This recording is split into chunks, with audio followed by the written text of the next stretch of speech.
Today, it's my great honor to chair this panel. We're going to talk about the European energy storage technology value chain. So here we have our panelists join us. Let me introduce them one by one. So first, Gianfranco. So he's the founder of Automobile Estrema, the one Italian EV sports car manufacturer. Before that, he was also the first investor and also co-founder of Fisker.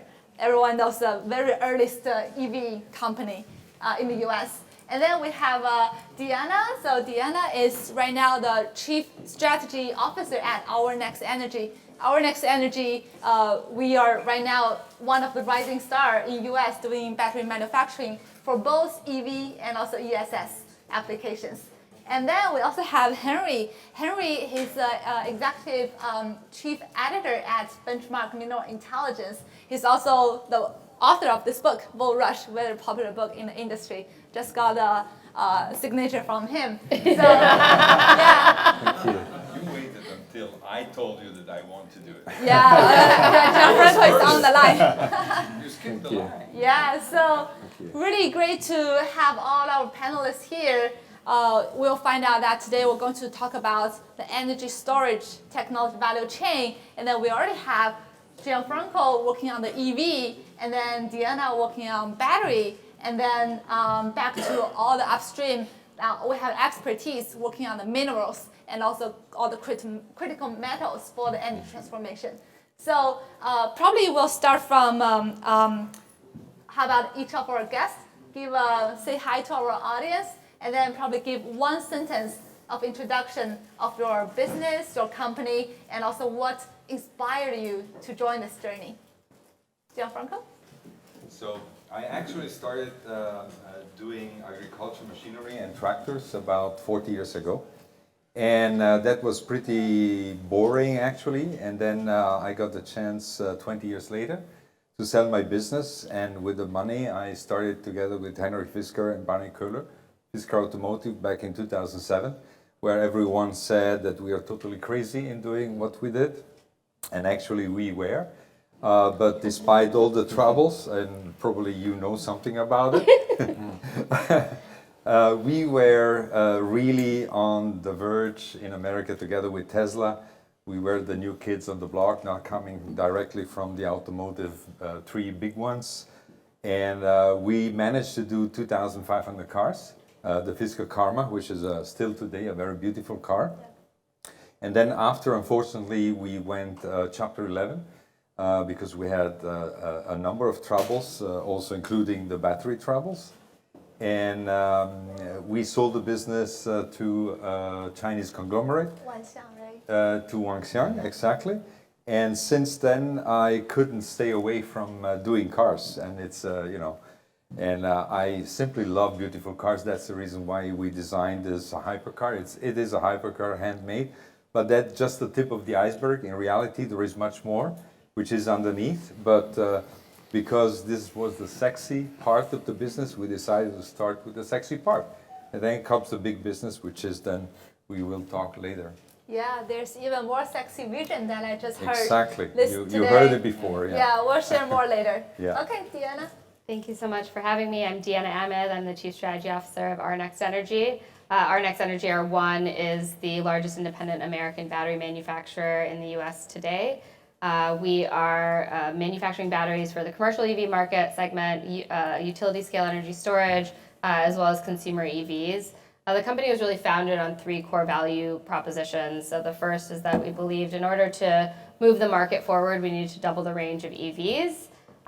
In order to electrify vehicles and larger platforms to give consumers what they want and meet consumers where they are. We believe that safety was critical, and so we're prioritizing safer chemistries and more sustainable chemistries. Our first cells that we're going to manufacture in our factory are LFP, and then the last is that we were really focused on the development of new material supply chains such that we could have resiliency in our supply chains. We have grown in the past 3.5 years and are now have launched a gigafactory in the state of Michigan.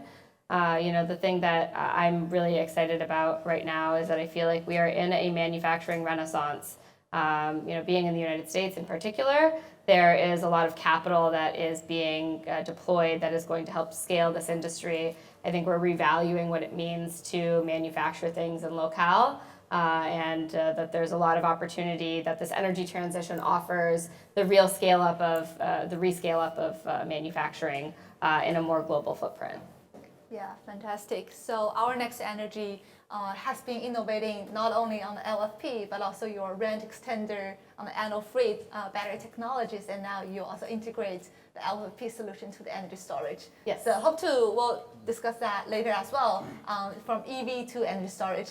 And then Henry, could you please share more about? Yeah. So I work for Benchmark Mineral Intelligence, and we're leading provider of data and information about the battery supply chain.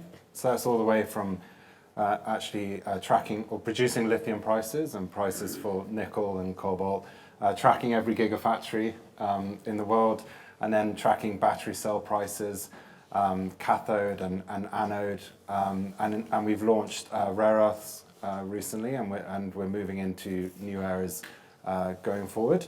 I've been a journalist my whole career, and I got into this area. I lived in China for about 7 years and was interested in clean energy. Partly is because of the pollution I was living through in Beijing at the time. And when I came back to London, I was covering the mining industry. And at the time, this was 2014, 15, the big miners were just not really doing anything. They were just sort of giving dividends and trying to satisfy their shareholders. But then there was this whole new growth story of all these raw materials needed for batteries and clean energy more generally. So that's sort of combined my interests to get into this field. Yeah, I really recommend everyone here to buy a book from Thank you. Henry. Thank So he really witnessed the rise of CATL, BYD, these Chinese giant battery makers, and then has a lot of deep thoughts on how our generation, to do the energy transformation, and then a key part is the matter transformation. Yeah, I think we'll talk about that more. And then I think we'll start from our first topic. We'd love to start our discussion of this panel starting from Gianfranco. So we are in London now, we're in Europe. So what are the key trends or developments in the European electrification market that you have seen, and how does that compare with your past experience when you were founding Fisker in the US? It looks like it is a century ago when I started the business in 2007, where there was no public charger, no infrastructure, nothing. And it makes me simply laugh when I come and I see electric taxi in London, you know. So yesterday when I arrived, I took the train. So I try also to walk the talk and live sustainably, taking public transportation and use what the public already offers. So I took the train from Heathrow after a troubled crossing the half of Europe, and then at Paddington I took an electric taxi. So remembering when I came to London in the late 80s for the first time, where everything was running on diesel, this is already an achievement, you know, and I'm proud that I could be part of the journey. And what I see, of course, from north to south, there is a big differential in Europe. My country is very stubborn concerning electrification, because we have this legacy of the 8 and 12 cylinders of Maserati, Lamborghini, Ferrari, etc. So these are all total petrol heads. And think about the fact that I'm in Modena and I'm launching an electric car, supercar, hypercar, where everyone else is basically the enemy, you know. But this is exactly what I wanted to do. I wanted to push forward my country and tell them that, hey, look what the others are doing. If you go to Norway, 80% or even more of all the new vehicles are sold electric. And then you cross a little bit and you go farther south and you have Holland, which is also a lot electrified. Then you get into Germany. And despite of a lot of friends that I have here in England saying that England is behind all the rest, it's not very true. I see many cars. I was walking actually here, and I have encountered a lot of manufacturers. What really hurts is to see that European simply missed the schedule. And the reason is because mainly Europe is Germanocentric. I call it Germanocentric because they believed in clean diesel for decades until we discovered that the diesel was not that clean and that they have cheated on software, as you know. So at the end, what turns is that we are so far behind that everyone was scared about Chinese coming. They didn't see them coming really until recently. But the Chinese were here already 20 years ago, inside the battery, inside the product with their batteries, etc. And they worked all these years. I give you a name like Geely, okay? Geely. A lot of people, if you go outside, say, hey, you know Geely? No, who knows Geely? But you say, you know Volvo? Oh, yes, of course I know Volvo. Well, Geely is Volvo. Acquired Volvo. Okay, Yeah. and not only, okay? So what Geely did is, Geely were manufacturing cars in China already more than 20 years ago, as you know. But nobody would buy a Geely of the early 2000s because it was an ugly car, etc., etc. What they did, acquiring Volvo very intelligently, is to understand how to build quality cars.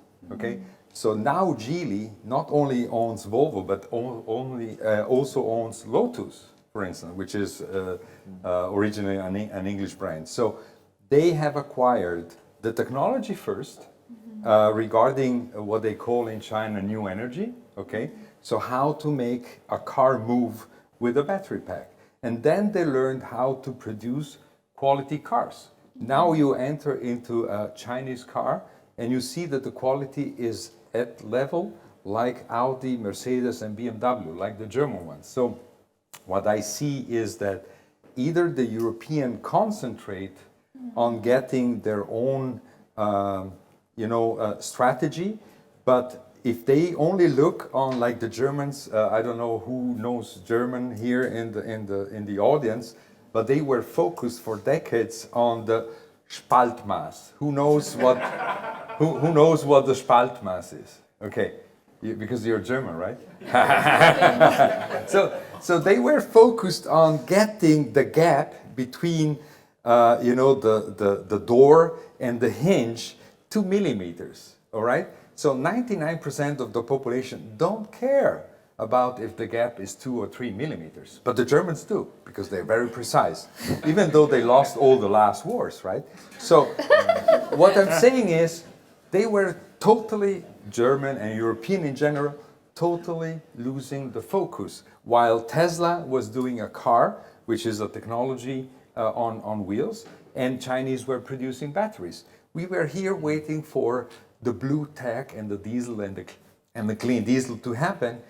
It didn't come. So now we have Tesla on one side, the Chinese market on the other side, and we are in the middle. So what are we going to do? So we need to refocus and restart to think about, I would say, and call like a new renaissance, because otherwise, I don't know if we will just be filled with products coming from other countries outside Europe. That's really interesting point. You mentioned about the gap. I know Yeah. Tesla's cars. The panel gaps. Yeah, the Tesla car has like 4, 10, like very wide variation. But still, they still sell more cars than any other electric car company in the world. So they probably did something right, I guess. Yeah, I think that's really perfect point. Putting that sometimes, as Michael mentioned this morning, someone will want to move faster and then die fast, right? And then, Deanna, I want to get your perspective on that, especially our Next Energy in US. In US we don't really started battery business now, but our Next is leading the role there. And then now you're not only making batteries for EV, but also for the energy storage. So how do you see the transaction and the role of our Next Energy playing here? Yeah, absolutely. So, I echo a lot of what Gianfranco said around, the scale up of the Chinese battery industry. Really we have to remember that the battery technology was born in the United States. LFP was born in the United States. What happened was that commercialization was scaled in other countries that were willing to invest. And actually, the last panel, this was said that they not only invested in manufacturing, but they invested in procurement. They transitioned such that they built a market that would actually sustain the manufacturing scale up of these large companies. So what the United States is trying to do right now is to catch up and have resilience. And I think Europe has also worked to drive towards a similar strategy. There's a requirement to really have independence of supply chain and to start to have resiliency, particularly in technologies that are so critical to decarbonizing almost everything. So what is our role, our Next Energy's role? So we were founded really around this principle of let's augment the strategy that's been applied to battery technology so that you can move the market forward. We're doing that with our technology Gemini. It's a dual chemistry battery that is a LFP traction battery paired with a range extender. So what we've done is we've taken the battery and we've split the requirements in half such that you can actually achieve those targets that help you to electrify some of the larger platforms. You know, in the United States, consumers value driving pickup trucks and SUVs and larger vehicles. And in order to actually electrify those with palatable range, you have to be pushing the envelope on that topic. We wanted to do so with technology that was commercializable today, manufacturable today. And so we've been in a partnership with BMW for about 1.5 years now. We've demonstrated 600 miles on a single charge in the iX platform in partnership with them. And we believe that technology can come to market by 2027, 2028. So we think that part of our role is to innovate. It's time to broaden the boundary diagram of how we can apply solving these solutions, because you're meeting markets where they are. And in the United States, you want to meet the market where they are, and they need their larger vehicles to be able to be electrified and for range to not be a challenge. In China, it's a very different driving behaviors that can be also accommodated with different types of batteries. The other thing that we think is really important is to commercialize technology that is safer and more sustainable. China has led in manufacturing of LFP for some time, but we are one of only a couple of battery factories in the United States that are going to be bringing LFP cell manufacturing to the country. Only 14% of announced gigafactory in the United States are LFP. The rest are nickel cobalt based. We think that it's really important from a consumer safety perspective to be focused on the technology that is not going to, combat the industry from scaling and influence that growth. Because if consumers are not comfortable with adopting EVs because of safety problems, or if EV sales are disrupted because of safety challenges, we are then stifling the market. So what we are doing is we have brought a team that has worked in this industry for some time. Our CEO and founder, Majid Baijaz, was the founder of the automotive division of A123 Systems, worked with a team that led to early stage LFP commercialization in the United States. It was too early. There was a lot of challenges at that time, but we are at a different time of scale. And there's a lot to learn about what China has done. There's a lot to learn from them. And so we are very much paying attention to the scale and strategies that have been applied there. A lot of our team has had a front row seat to seeing that industry scale. And so we're applying those lessons learned, and we are also capitalizing on the public investments right now that are going to allow for scale. So our Gigafactory, we announced it last October. It's called One Circle. It's headquartered in Van Buren Township in Michigan. It's a 20 gigawatt hour factory. We have started prototype cell manufacturing. We announced that just last week. So we're excited about the steps that we're taking forward and the ability to contribute to decarbonizing not only the mobility sector, but also the utility scale sector as well. Yeah, thank you, Diana. Thank you. So I hear some keywords. For example, like Echo 2, Gianfranco, Fisker, A123. Sometimes you are doing the right thing, but not the right time. Or sometimes I think there's a lot of lessons we can learn. Some of the technology, the battery technology, the core IP from United States, but has been prospered and developed and applicate in China. So, so that's brought up a question for Henry. So, can you share more from your perspective? Because as Deanna's saying, what China happened in the past 10 years, from creating the market, the whitelist, only using China-made batteries, and then to all the development of the whole supply chain, the market for EV adoption, and then right now US and probably Europe trying to do the same. And then how would you share the learning from what happened in China during this energy transformation, and what are because you say in your book, a greener world doesn't come for free. What are the costs and challenges behind that? Yeah, so if you look at the West, I mean, it's really, we need some deep thinking because we've lost a lot of these inventions. You know, silicon solar cells invented at Bell Labs, lithium-ion battery at ExxonMobil, of all places. And China's been the one that's benefited from the jobs and the economic growth of these industries. And it's very hard to now catch up in markets where China has 90+% market share, like you're talking about LFP, and be cost competitive from day one. So I think what China did really well was in the early days when China had low labor costs, weak environmental standards, they attracted foreign investment, such as from TDK into ATL, which then which led to CATL. So they absorbed this foreign technology and investment, built up their own companies, and then around the financial crisis, I think this was a period when I was in China where both Obama and China wanted to stimulate green industries as a way of, the economy is recovering. And unfortunately, the companies that Obama helped support, A123, other companies, there wasn't really the market there, as you said, right? It was too early. I think what China did was create the market through, as you said, government procurement, making local cities, local governments buy, electric buses or electric taxi fleets. And then when the market had grown up a bit, they introduced this very protectionist rule, which was, oh, well, if you want to get the subsidies, you have to use Chinese batteries, not Korean or Japanese.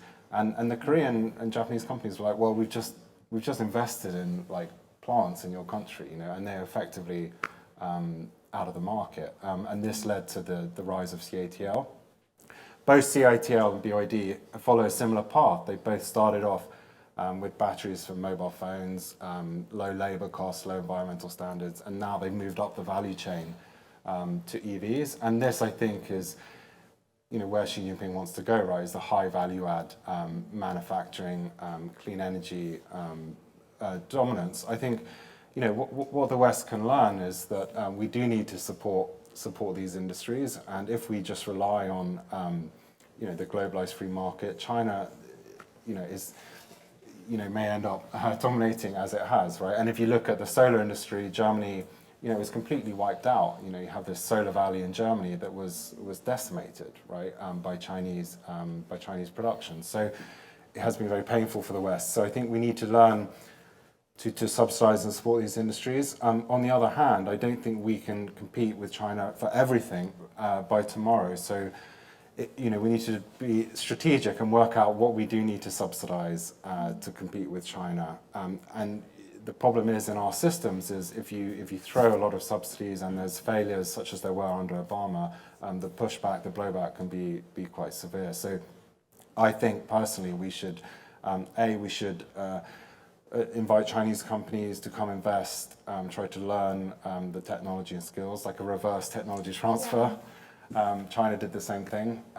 We can set up certain requirements for them, so that's one thing, and it's already happening in Europe. And the second is, work out which areas we are willing to subsidize, even though they won't be cost competitive, but we're willing to support them, such as rare earths, right? Rare earth magnets, rare earths, they need to be subsidized. You're not going to be cost competitive. There's no hope in hell that you're going to be cost competitive.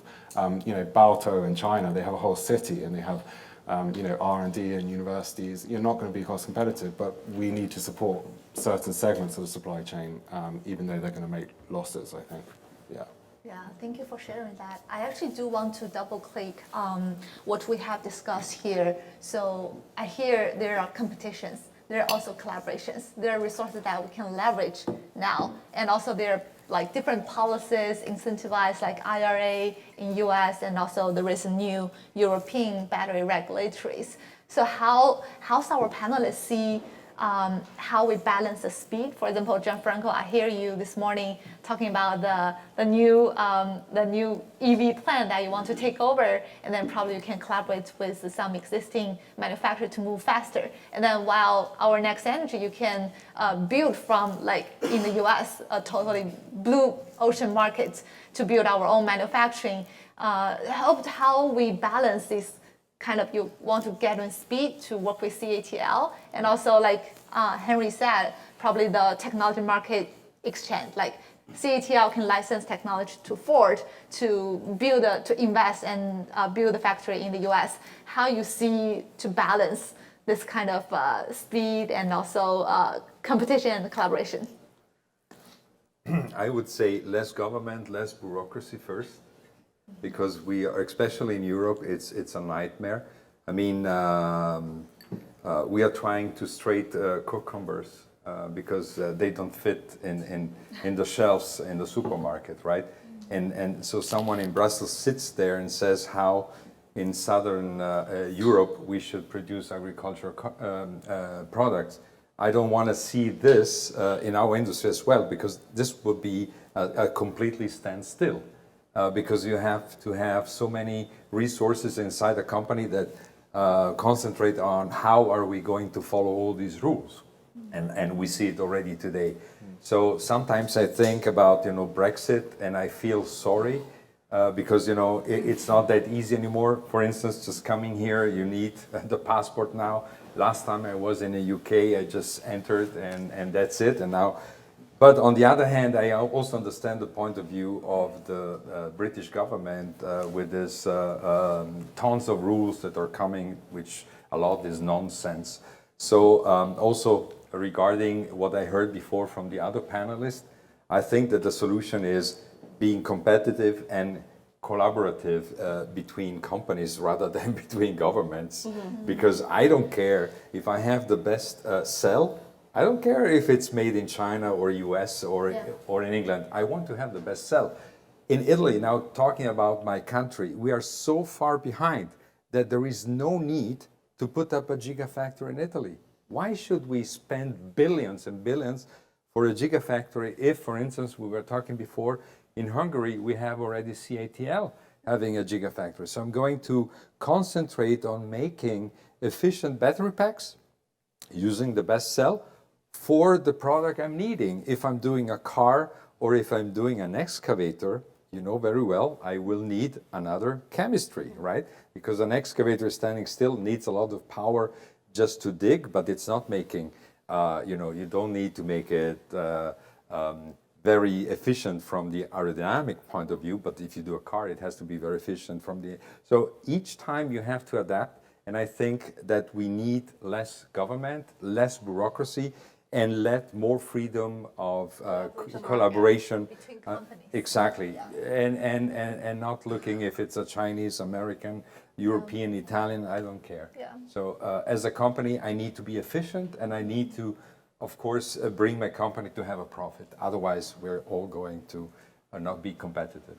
Yeah, thank you. Yeah, I strongly agree. I think what we have, we're benefiting from the production tax credits, which is effectively $35 a kilowatt hour at the cell level, $10 a kilowatt hour at the pack level. That is about 40% of the COGS for the products that we're going to be making. That's a pretty substantial leveler in terms of the ability to now be competitive. So now we have to work to be competitive in price in a free market. We are working to bring automotive customers to bear, and it's a challenging process, and it requires us paying attention to the costs as well as the overall characteristics and the products that are coming out of China and other parts of the world. So it is really important, I think, to be competitive. We also have to collaborate across industry. This especially within the West in particular, I would say there's a huge opportunity for us to benefit across the value chain and have some purpose in doing so. If we don't do so, we are likely to stifle parts of the value chain. I think what Henry was discussing around incentivizing the full value chain. We feel very grateful to receive the production tax credits that we do in this part of the value chain. There is no such mechanism further up in the value chain. So we actually didn't do it perfectly in that we aren't incentivizing that full value chain, and we aren't mitigating some of the cost competitive challenges that further upstream is going to face, which then has us depending on the same supply chains. And so then you build kind of a lopsided supply chain overall. So I think that it's incumbent upon us to collaborate to be lifting what's new in the framework of it being competitive. The technology should be competitive and the cost should be competitive. There's a huge opportunity for the United States to supply cells into Europe, I think. There is a lot of opportunity for investments from Europe to come to the United States to take benefit from the incentives that are there. We're going to spend almost $1 trillion through the Inflation Reduction Act. These incentives that are being applied as tax credits with some of these large gigafactories are several billions of dollars a year. You talked about the incentives that the Chinese government put into these companies as they were scaling. They were pretty substantial yearly investments. And then the other part of it then is that if we're going to invest so much in the product that then facilitates the energy transition, we need to ensure that we are doing the same thing on the procurement side. And I think that that's where government is failing a bit right now, is you're putting all of this money into this bucket, but then what about building a market? There's absolute tools in the toolbox to be doing that. And I think that that's a huge opportunity that, again, the West can largely collaborate around. Yeah, I think that's the problem, is a lot of investments going into battery gigafactories in Europe and the US, which, if you think about it, in the short term will only increase our reliance on China, not lessen it. So you have this imbalance where you don't see as much going to the upstream, the mining side. Partly that's because mining is not very sexy, and also these are big projects that need lots of capital. So I do think the fundamental issue is that. And for Europe, the Inflation Reduction Act does set these requirements where critical minerals, a certain percentage, have to come from North America or free trade agreement countries. But in Europe, there's no such protections. That means that cheap Chinese graphite, other materials can just flow into Europe unimpeded. So it's very hard to compete with that flow of material. I think one way to sort of shift the supply chain is also the sustainability angle. If you look at what's happened so far, it's incentivized, the market's incentivized the worst possible routes to produce materials for your electric vehicle battery. That is the worst possible lithium route, which is from Australia to processing in China. The worst possible graphite is used in batteries, synthetic graphite, where you're heating material in China to 2,000, 3,000 degrees using coal-fired power. I mean, you just literally couldn't imagine the worst routes that have been chosen. But automakers at the moment are reluctant to pay more for more sustainable, well, I'd love to hear your view, more sustainable products. So we need to somehow change the incentives so that Europe and US can compete by providing more sustainable products and get rewarded in terms of being competitive for that. Yeah. Thanks for pointing that, because we want to go electrify everything. We also want to go greener, and to do leveraging the technology, especially here right now. You mentioned mining, extraction, and also recycling. We're looking at more like circular economic, and also the whole process. For example, we also invest in a company doing dry coating, which could reduce about 40-50% of the energy consumption. So new technology like this will really change the manufacturing and all the supply chain, could bring a greener future in our electrification. Yeah, I think we're running out of time, but probably I'll have one last question. which will be rapid fire, means you only, very fast question, fast answer. So what is so right now we have audience here coming from government, policy, investor, entrepreneurs. Just give one message that you want to deliver to our audience. Okay, of course I'm talking about my country, and I really look forward to see more people coming into my country and invest in the beauty of manufacturing the made in Italy. Because if we did for 100 years very well with the 12 cylinders, we need to do very well the next 100 years with electrification. And, by the way, this book here, it's called Volt. And a lot of people don't know, but Mr. Volta, that's the reason why it's called Volt, invented the battery. So imagine a renaissance of the Italian culture, scientific culture, so that the battery is going back where it belongs, in our mobility. Thank you. So now I'm delivering something for you. I would just say that I think that this is the moment for capital to be directed in the energy transition, and I think we're seeing that a lot. I think it's time to really capitalize on the public investments that can be paired with private capital that de-risks what we're working to do. So companies like One can emerge as large-scale manufacturers. We have a vision of producing 20 gigawatt hours by 2027, and then scaling further from there. You were talking about the sustainability factor. We are also developing utility-scale energy storage systems. We're working to install the world's largest solar plus storage microgrid with Berkshire Hathaway Energy Renewables in West Virginia. And we also think that batteries are a strong influence in the decarbonization of industry broadly, and that you can do so in a way that is also cost effective, and that the output of what the energy costs can ultimately become lower and more competitive. So we believe that investing in this system right now is so important, and all the actors within the system. Yeah, I'd just say I think we need to not, in terms of investing, we shouldn't just focus on the easy stuff. We need money to flow to the difficult problems, the difficult stuff. I think too much capital's flown to certain easy areas of our economy, and I think we need to see big money flow to some of these upstream areas, some of these difficult processes, so we can unlock that kind of innovation you're talking to that can be cost effective and sustainable. That's I think we need to see more capital flow into those areas. Yeah. So I hear money goes to Italy, more money to the ecosystem, and then more money to the difficult technologies investment. All right, I think we have 1 minute 30 seconds. Any question from the audience for our panelists?